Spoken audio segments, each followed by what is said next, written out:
After more than a decade of deadly jihadi attacks and mass abductions, still the flames of insecurity remain flammable, burning bright and out of control in Nigeria. It's an impossibly difficult blaze, with each successive government failing spectacularly to tackle it. They simply haven't been able to train their water hoses with enough pressure to tamp it down. And now, in one of the strongest security policies implemented so far by the Tinubu administration, the president has declared a nationwide security emergency following a resurgence of a wave of deadly attacks and mass abductions. President Tinubu wants 50,000 additional officers recruited immediately to help tackle the security crisis. And he wants to deploy forest guards to the long stretches of Nigeria's wooded areas bordering Benin, Niger and Cameroon, which he says are being exploited by the militants to hide and infiltrate rural communities. They must have nowhere to hide, he said. Mr. Tinubu also wants police officers who used to guard VIPs to be redeployed and to receive crash training on how to deal with high-risk asymmetric warfare. Controversially, he's also recommending that local authorities stop building schools in remote areas. Northern Nigeria already has very low levels of access to education, and this policy is likely to make it even harder for some of the poorest children in the region to go to school. All this is coming at a time when President Trump has criticized the Nigerian government for failing to get a handle on the security crisis. And within Nigeria, the calls for the government to come up with a permanent solution have become insistently, deafeningly loud. So is this new state of emergency likely to be that solution? Well, let's see what my next guest thinks. Yusuf Datti-Baba Ahmed. The name sparks intense debate and passionate opinions. Many know him as a fierce opposition politician, unleashing biting criticism and unapologetic rebukes against Nigeria's government. But beneath the fiery rhetoric lies a lesser-known truth. A respected educationist who has dedicated his life to illuminating young minds and shaping this country's future through knowledge.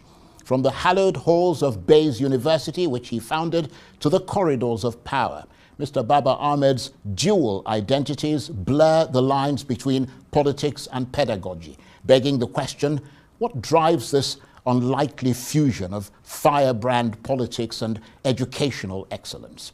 We'll have more on that in a moment. But first to the news of the day, insecurity and President Tinubu's declaration of a nationwide state of emergency. And for his reaction and assessment, I'm joined now in the studio by Yusuf Datti-Baba Ahmed, politician, economist, former member of the House of Representatives and former senator. He's also the founder of Bayes University and was the Labour Party's vice presidential candidate in the 2023 presidential election. I could spend all night just talking about your credentials and the things that come after your name. Thank you. Thank you for joining us. It's good to see you again. Can I just quickly add, with all modesty, also Baba Ahmed University in Kano. Well, because we have actually graduated the first set. Excellent. Yeah. Congratulations. Thank you. And we're going to talk about what it is that drives you towards education in a minute. But first, as we mentioned, you are an educationist yourself, the founder of institutions of higher learning. Are you outraged by the kidnapping of school children in this country? I am, to say the least. I wish it was possible to have avoided all this in the first place. I wish, but wishful thinking is not the life that we live. As a matter of fact, just between you and me, it was after... And the 20 million other people who are watching. It was after we agreed this meeting that the state of emergency was announced. And I can't run away from it. Otherwise, I want to sit with you for 1 hour without even mentioning this government, what they do. But there's no way to avoid it. Absolutely. Yeah. So in that regard... So everyone should bear with me. It's not me. It is the situation. Indeed. Please, yes. And in that regard, what is your reaction to the announcement by President Tinubu of a national security emergency? Because his statement talked about recruitment of more police, crash training, notorious forests like Sambisa being cleared, state police, the ending of open grazing. I mean, did it strike all the right notes for you, or have you heard it all before? Zero. He has missed the point completely. What's the point? Before that, let me quickly say, because you mentioned it, that in the policy, there is a call to stop building schools in the rural areas. Now, that is deadly. That is wrong. I wish Uncle Tinubu can hear this very quickly, and among the entire list, withdraw that one and please correct himself. Well, it's come under a lot of criticism. He should encourage people to build. If I have money, I will build in the rural areas. Believe me. It is wrong. Let him quickly, his advisors, whoever, remove only that point of stopping people, because in this sense, attack is the best form of defense. We in the educational world, we're fighting a war on behalf of the country that people don't realize. And it's as good as what the armed forces are doing. So for the commander-in-chief to say stop building in rural areas. I think he said remote areas. Well, remote areas, whatever it is, remote, populated, unpopulated, whatever areas, continue to build. I'm not contradicting the commander-in-chief, but he has said something that is very wrong. In other words, we can't let terrorists dictate to us how to run the country. Yes, and now let me come to those matters. We as a nation have transited from an era, the military era, where we had too much security and too little intelligence, to an era, the so-called democratic one, where we have too little intelligence, too much intelligence and too little security. What really is buttressing my point now, the commander-in-chief is saying crash program. Again, this is a wrong number to dial. Completely missing the point. You want the best of experts to handle this matter. And he is thinking of numbers. It is not about numbers. It is about reducing corruption in the war against insecurity itself. The entire amount budgeted for security in this current budget, how much of that is going actually in the war and how much is going into 2027 elections? How much is going into private pockets? How much is going into... That is the problem. Once you remove that, Nigeria will become secure. And it is not about numbers, because remove the Nigerian armed forces.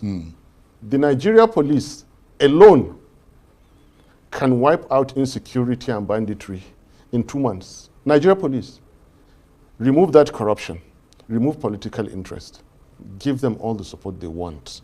They will do it. So I'm sorry, Mr. President again has missed it. It's not about the numbers. But isn't what you're saying going to come as part of this declaration of a state of emergency? Because, I mean, not only are they going to roll out their plan, but they're going to take in Uncle a lot of what people are saying. Did he say anything about the actual procurements of arms? The rate at which they are given? Did he speak about money is getting missing, money is meant for the frontline allowances of our brave soldiers? Did he say anything about that for now and once past? They have missed the point. It is not about forest guards. We are not lacking numbers. Nigerian armed forces rank among the best in the world. I can tell you for sure Nigeria has some of the best records. Nigeria single-handedly stabilized Africa from the late 70s. Remember our contribution to end apartheid? We ended the war between Libya and Chad, stabilized Sierra Leone, Liberia, Ivory Coast. We were, shouldering the responsibilities of Niger, DRC, Somalia. The list goes on, Angola, and those. And then to come back and tell us that they cannot sort the problems of Nigeria out, that is not true. I'm sorry, Mr. President, Uncle, advisors, and all others, they have missed the point. It's not about forest guards. It is laughable to say that you're going to bring up forest guards. to challenge the gentlemen in the forest. They are gentlemen in the forest. They are not jihadists. The real meaning of jihadists is totally different from what they do. These are not jihadists. They are gentlemen in the forest doing something else. They attack schools, they abduct, they do those kind of things. The real terrorists in Nigeria are those who are saying that the government has fought terrorism. The real bandits are those who say that this administration has brought security. Those are gentlemen in the forest. I'm not appreciating them. I don't like what they are doing, but well, I would hope not. I want us to go back to what brought me here. I want to talk about education. Yeah, well, we're going to get to that. But this government has missed the point. But you've put us on this trajectory, and you do that all the time. You put us. No, you do that all the time, where you start saying things that simply, garner a lot of interest, and we want to hear more.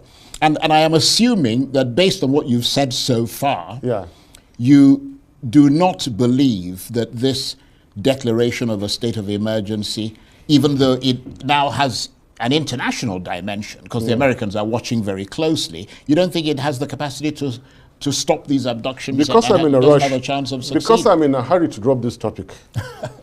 This declaration of a state of emergency is a joke. Leave it at that. Right. Remember, memory lane. With you and with another TV station, I nearly stopped the swearing in of this government. I don't want that to happen again. Anything that goes wrong, I don't want to have contributed to anything, because this government is skating on thin ice. And the ice is so thin you cannot believe it. We're in a precarious situation in this country. Remember, I warned us. I warned us not to swear in Tinubu Shettima ticket. It nearly stopped it. If not because some of us were very lazy and scared, we could have stopped it. Now, put Shettima and Tinubu aside. I don't want to talk about them. I want to ask 3 groups of people to please see what they have done. The judiciary, please see what you've done. You have brought in an incompetent government that is incapable of fulfilling their promises. Nigerians, you and I and everyone, Obi, Atiku and everybody, see what we have done to ourselves, allowing Tinubu Shettima to ruin our country. The armed forces, see what you've done, that they will come look you in the face and call you bloody fools. I'm not talking about Tinubu Shettima anymore. They are inconsequential because they don't even know what they're talking about. If you say they should stop building schools, for God's sake, I've written you off. But surely you can't hold them responsible. They are. No, hold on a minute. Let me just make this point. You can't hold them responsible for the historical problem of insecurity in this country. I mean, they've been there for just over 2 years. Can I catch you, Charles? And this stuff has been going on since 2009. Can I catch you, Charles? Thank you. You said 2009. From 2015 to now, at least you can catch Uncle Tinubu, because the world had it with late Baba Buhari. Everybody knew what he was. And he had cried to them that it was all over for him. Uncle Tinubu went and convinced him to come back. He showed him the money that Buhari's people wanted to see. It was all about money. He convinced him to come back. Everybody knew late Baba Buhari of blessed memory. I'm sorry. He doesn't know what he reads or what he used to read. Yeah, but, well, everybody didn't know that because the country voted for him. I mean, so surely you might have known that, but a lot of people didn't know that. But we were telling the people repeatedly, and they wouldn't listen. That is why we're paying a very high price, and that's why I told you, we Nigerians should not look and say to ourselves, see, look what we've done to ourselves. Tinubu is president, Shettima is vice. What have we done to ourselves?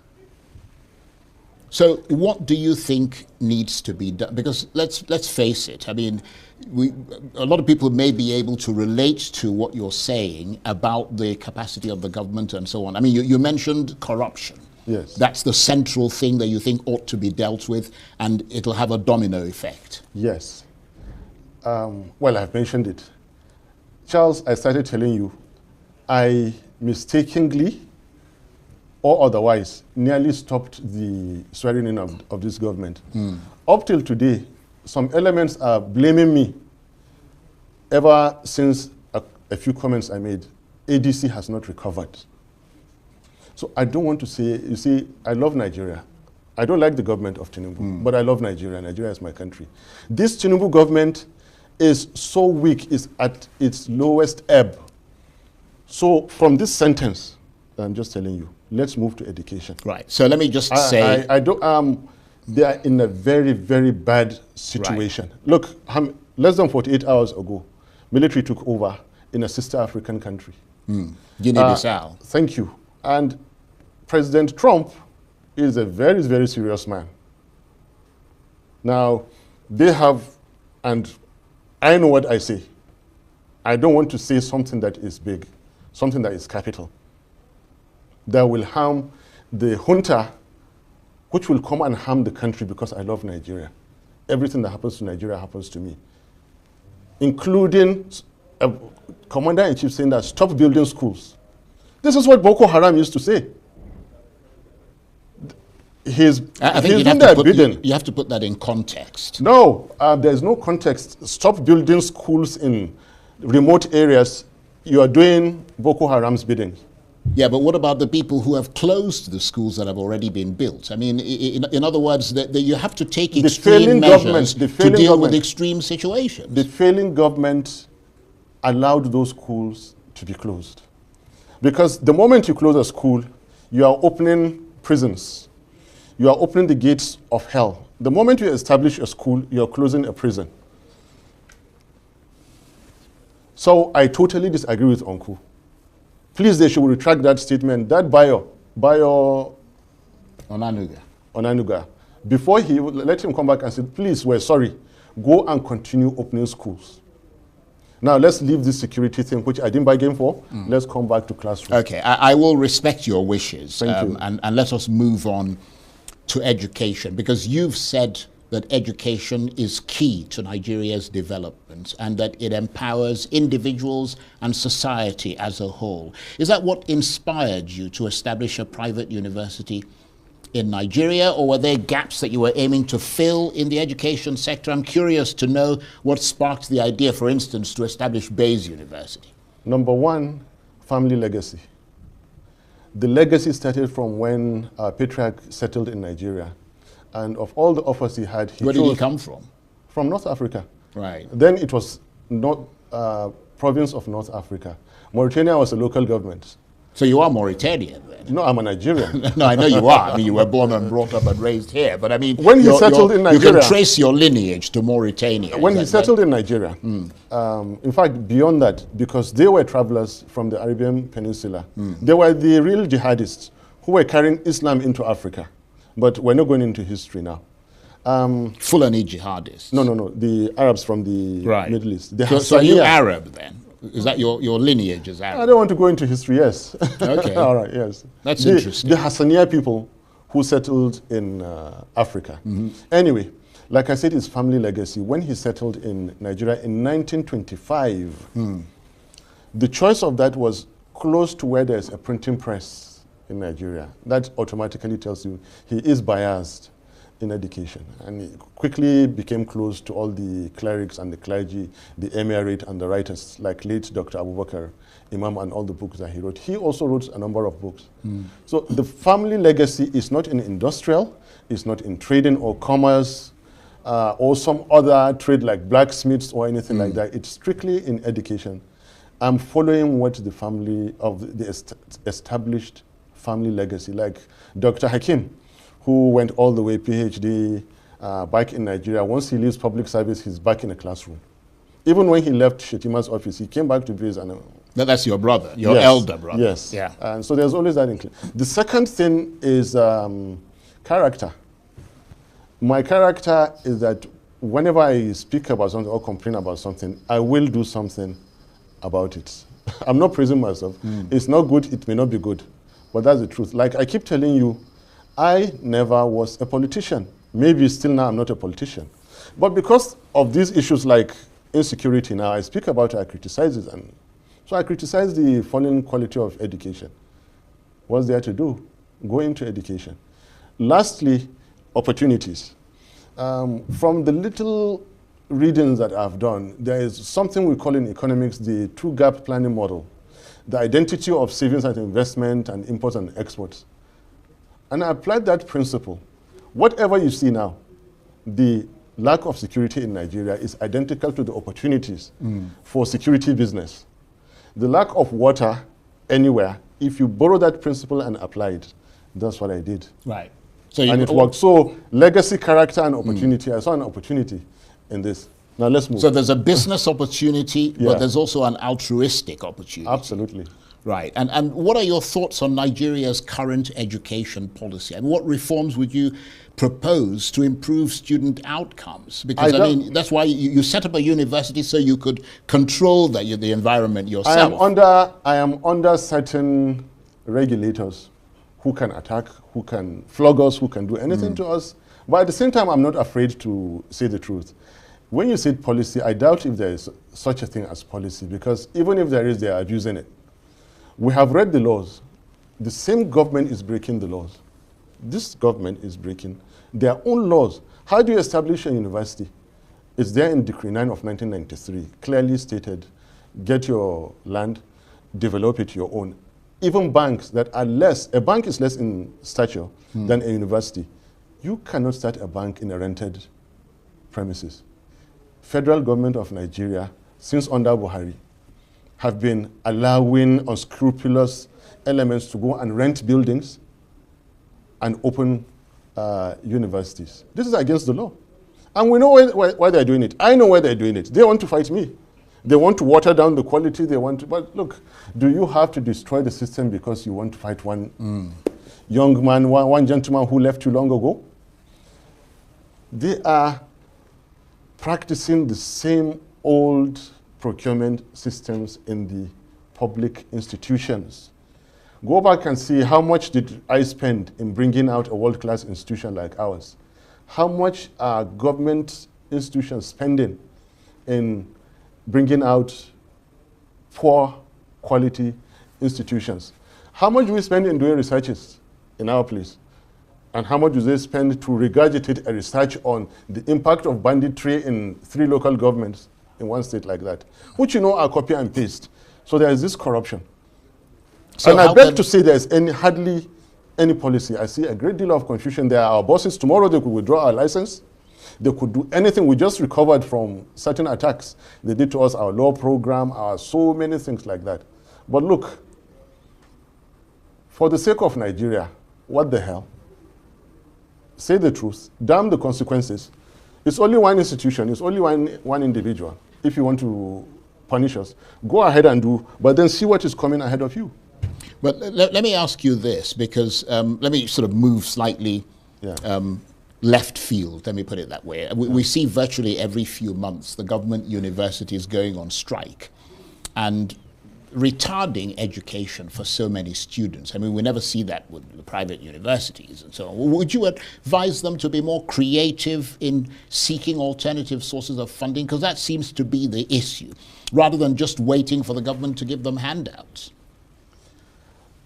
Alternative sources of funding are part and parcel of public institutions as we speak now. Ought to be. No, they are. Right now, they are. They do generate their income in certain different ways.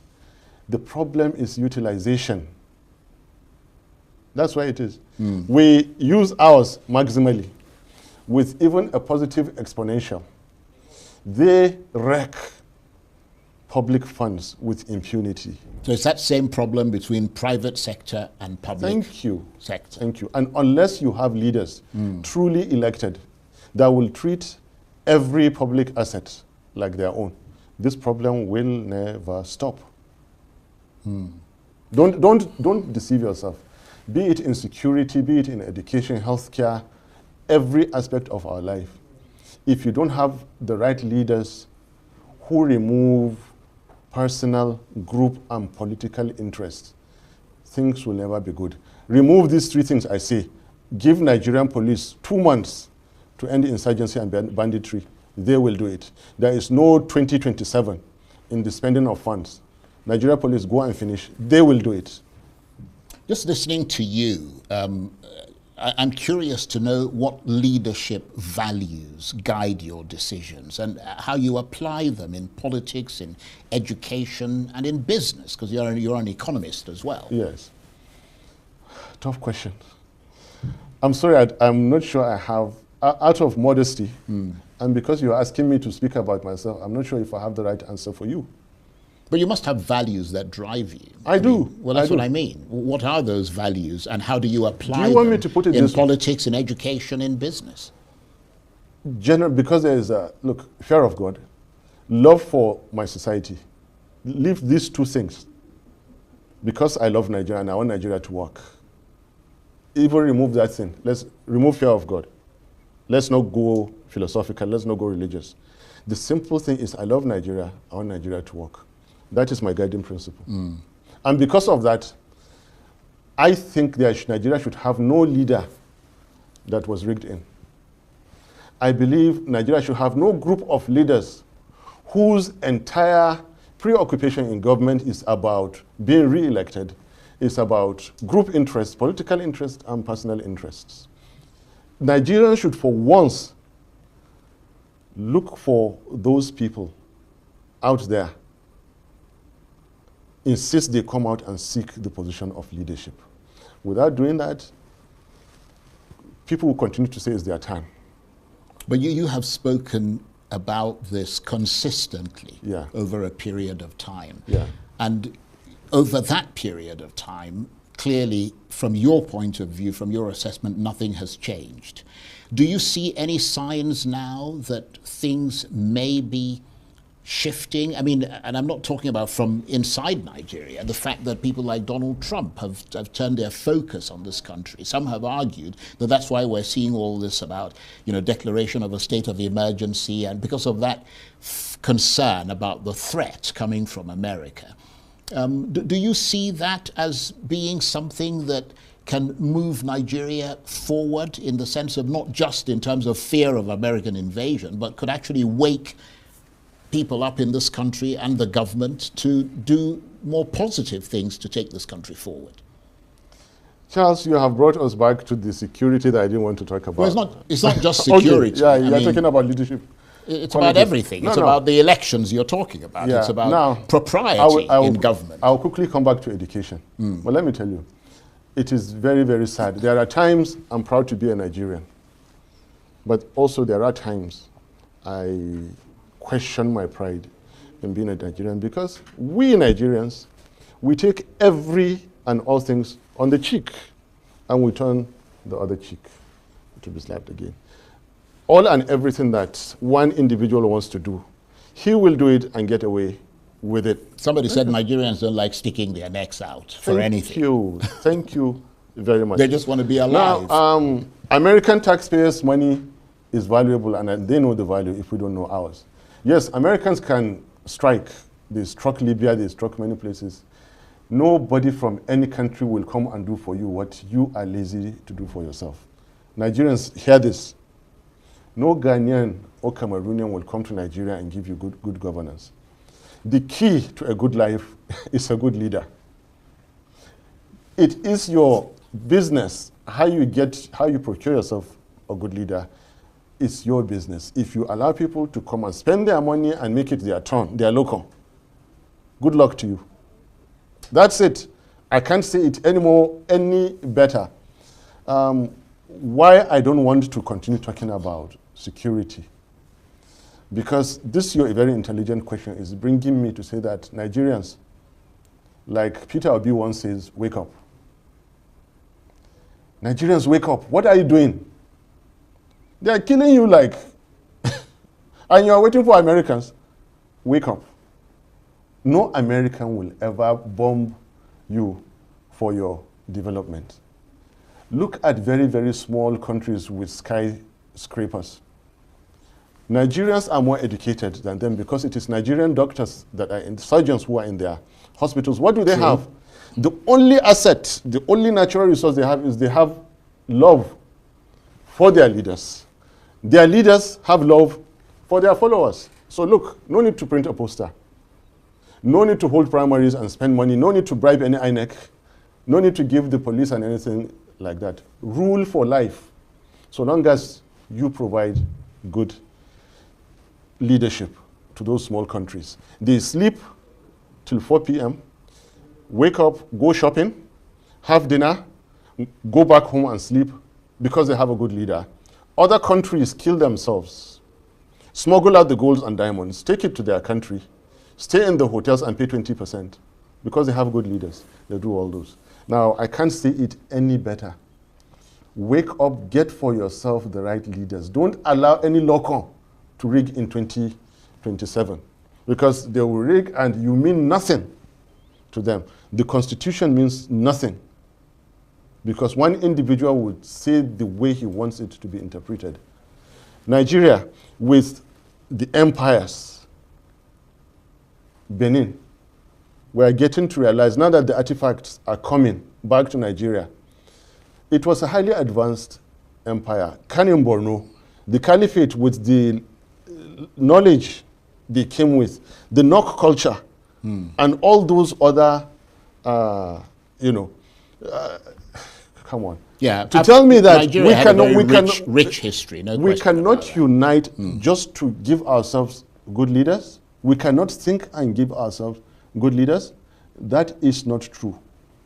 And if we continue to allow those locals, then yes, we'll be misruled for as long as it takes. Back to education, please. We're almost out of time, as I said. This is what I was afraid of. No, well, but it's true. We've been speaking since 8 o'clock. It's 8:37 now. So we've done almost 40 minutes, which is the allocated time. And we didn't talk about the education that I came to talk about. Well, you did talk about education. I don't think I did. No, you did. You certainly did. Don't worry. When you play back the interview, I'm sure you'll see that you talked volubly about education. And you said some very interesting things about it. But you are where you are now, having done all these things, member of the House of Reps, member of the Senate, set up universities, economist. I mean, what lasting impact do you aim to make on Nigeria's education and political landscapes going forward from here?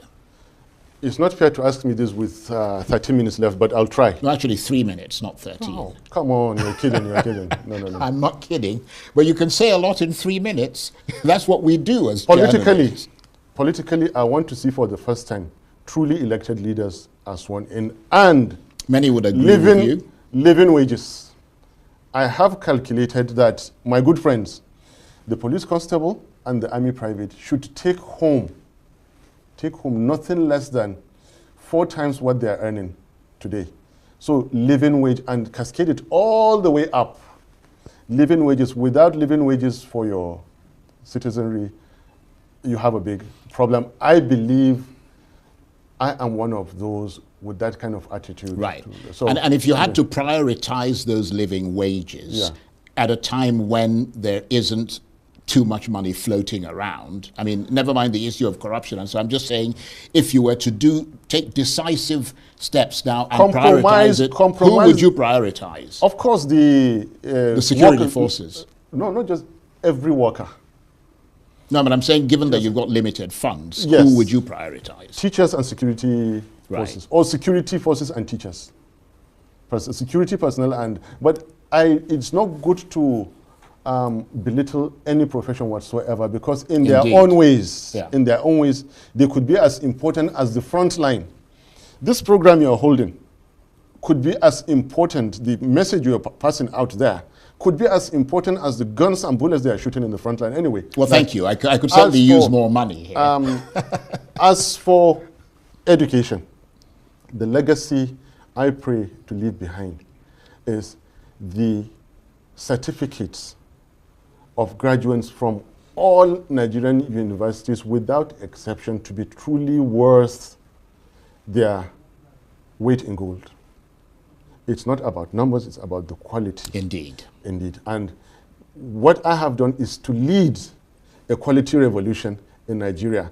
Sadly, all I've introduced, not a single university up to now has been able to even begin to mimic like biometric attendance of lectures in days, like anonymous writing of exams, so you can't fail or pass or you can't favor anyone, conference miking. I hope they are listening and they'll go and start copying me now, because that's what makes me a leader. I established an institution where I do not know 98% of the employees before they were employed. Sometimes we meet in an aircraft flying out and they come to greet me that they are going for a conference from base, which I don't know. An institution with staff and students from every state of the federation. An institution that for the first time in Nigeria's history, a serving president of another African country accepted our certificate. A serving president of another... the president of Sierra Leone? Yeah, Senegal. And then the president of Sierra Leone traveled all the way to Nigeria to meet our own president and say, hey, I came to deliver a lecture in one of your universities. And he happens to know the founder of that university. At least it's his nephew that founded the university. But look, before I go, what education seeks to do is form citizens of a country into assets. Now, imagine that Nigeria has 237 million assets. And these assets, remember, I didn't say change into assets, form into assets. In the society, for the society. There isn't enough time. There are certain underpinning principles of education which time will not allow me. The perennialism... You've got 30 seconds, I'm afraid. I could listen to you all night, but I'm afraid I have to go in 30 seconds. Perennialism principle, the essentialism underpinning principles of education, the progressivism, then social reconstruction, and then creativity aspects of education. The 30 seconds you gave me. Well, I think you made the point. All I can say, but just imagine if Nigeria Well, you're taking more than 30 seconds. And the easiest way to destroy... That's corruption. You're taking... You're taking more than was allotted to you. You're putting your hand in the till of time. Sorry about that. No, we need to meet again. We need. You know, you're always welcome here. No, and we appreciate your It is not fair. He announced the state of emergency when I was coming to talk about education. I like that. He took some of your time. Yeah. He stole your thunder. Exactly. But that's the way it is, isn't it? I want to thank you very much indeed. This has been an absolutely brilliant conversation. Thank you. Yusuf Datti-Baba Ahmed is a politician, economist, former member of the House of Reps, former senator, founder of Bayes University, and Labour Party's vice presidential candidate in the 2023 presidential election. Thank you very much indeed. My pleasure. Good to see you again.